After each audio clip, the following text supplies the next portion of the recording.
How to send money on PayPal. Hello guys, this is Atticus and welcome back to another tutorial video.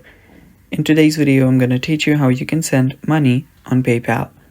So without any further ado, let's dive right into it.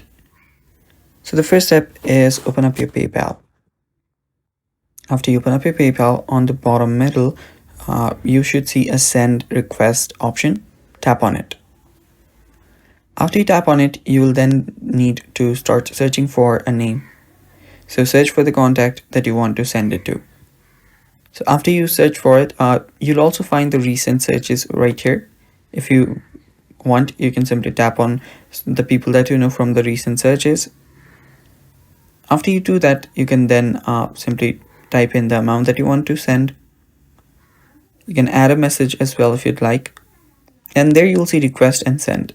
So if you want to request money to someone, you can tap on request from here, but that's not what we're doing. We are tapping on send. After you do that, you will need to choose a way to pay. And after you choose a way to pay, you can simply tap on next and finalize your transaction. You'll get a final review. And after you get a review, you're good to go. You can tap on send and you'll have sent your money on PayPal. Thanks for watching. That's it for today.